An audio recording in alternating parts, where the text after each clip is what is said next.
Assalamu alaikum wa rahmatullahi wa barakatuh. Ba shakka mutane da ba san wannan sirrin ba. Idan kana son ka sani kai mini flows kana ka yara wannan bidiyo ka danna like mu shiga a cikin bidiyon mu. Kasan za ka tsaye da duk wani shafi mai na batsa wanda yake gwada duk wani bidiyo wanda bai dace ba ko wani hoto a cikin wayarka.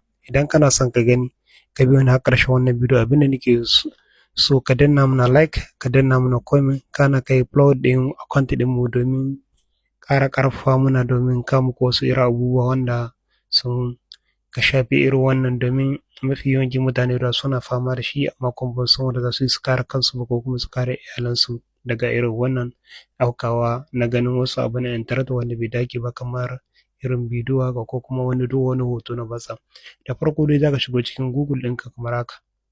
Gashi idan ka shigo cikin Google ɗin kamar haka wajen bar da research sai ka danna shi. Idan ka danna shi za ka shigo nan safe search sai ka danna shi kamar haka. Idan ka danna shi za ka ɗan jira shi. Idan ka jira shi sai ka zaka nan ƙasa inda an rubuta da Zaga TV sai ka danna shi nan. Idan ka danna shi ne shikenan ka da Zaga TV. Duk wani abu da ka tambaya cikin intanet cikin Google da ka tambaya idan fannin batsa ne ba za su taɓa ka wannan abu ba. Ba za su taɓa ka wannan abu ba. Domin wannan abin idan kana son abin nan ya kamata kai ma ka kara tarwarka da ta ɗanka da ta matanka da ta duk wani iyalinka. Idan wannan bidiyo ya burge ka kar ka manta da yi mana like da yaɗa mana shi domin uwa da wasu amfana. Mun gode.